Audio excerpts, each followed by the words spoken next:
Okay, please raise your hands. Thank you. It is crazy to hear people who are living paycheck to paycheck, but not even 5 years ago, I was living paycheck to paycheck myself. It is a struggle to live that type of lifestyle, so I didn't want to live like that anymore.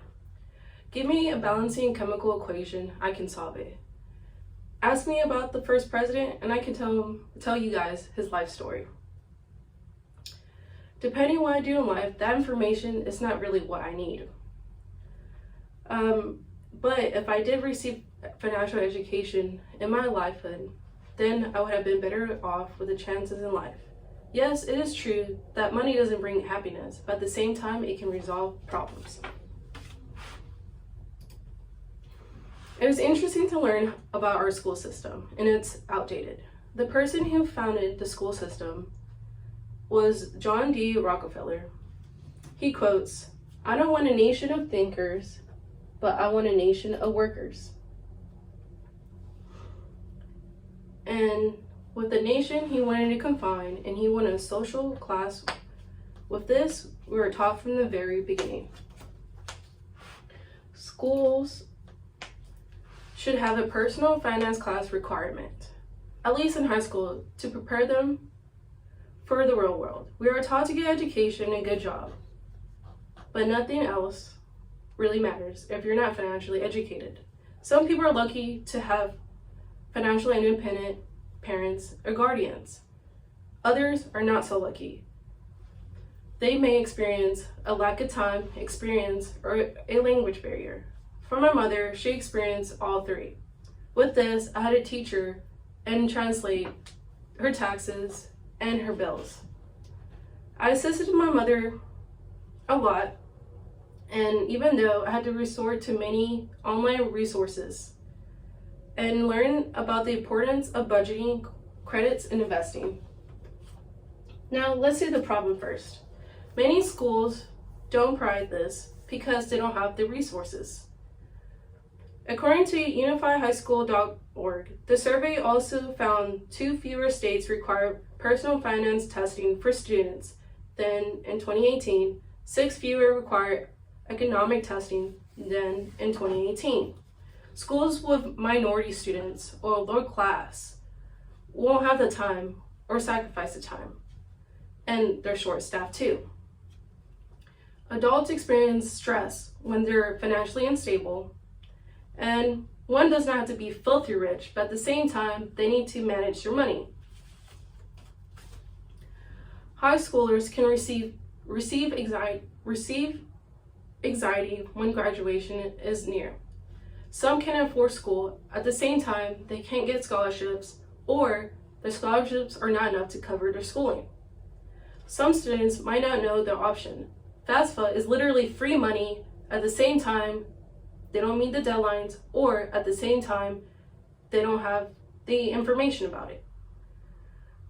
According to unifyhighschool.org, more students are going to college after high school today than in the past decade, but college tuition and college debt keeps increasing as well.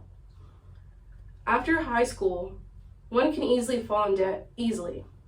This can occur in many different reasons. And it can happen with student loans, living expenses, and careless spending. And if schools can't afford the time and resources for a full semester of teaching, then there's other ways for students to learn about it. A student can go ahead and go to an after-school program to learn about it. According to financialmanage.com, financial illiteracy affects all ages and all socioeconomic levels. It is up to all of us to improve financial literacy and help others move away from being debt-ridden towards financial freedom. A student doesn't need a high-paying job. At the same time, a student needs to increase their likelihood to learn within and below their means. Now let's see what can be taught. The very first step in handling money is to use it wisely.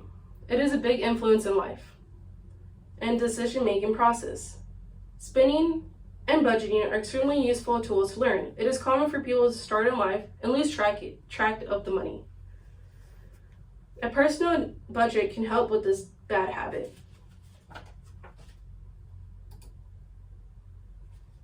Students can learn saving and investing. Money can be saved either long-term or short-term. Saving can be used for emerging funds too.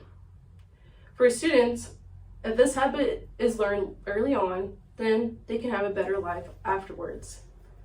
Students can learn to invest in different resources, in mutual funds, high-yield savings account, stocks, or even in retirement. Credit cards can collect a lot of debt. Depending on their interest rate, it is recommended to only use 30% of the limit spending. Credit scores are also important. At the same time, it is important because if you want to buy a house or a car, it is dependent on it. Now let's go all over this. Schools can be taught financial literacy for the better good. Learning the concept of spending, budgeting, saving, investing, credit cards, and credit scores can help someone. Not every student was lucky enough to receive financial education. Financial freedom can be ease stress for everyone. According to CNBC.com, Next Gen Personal Finance, a nonprofit, now feels that it's on track to reach its goal of giving 100% of students guaranteed access to the personal finance education by 2030. Imagine, if you have a kid or you know someone in school, you want them to be stable afterwards, right? Do you agree with this concept? Because I do. It's sad to say life is not easy,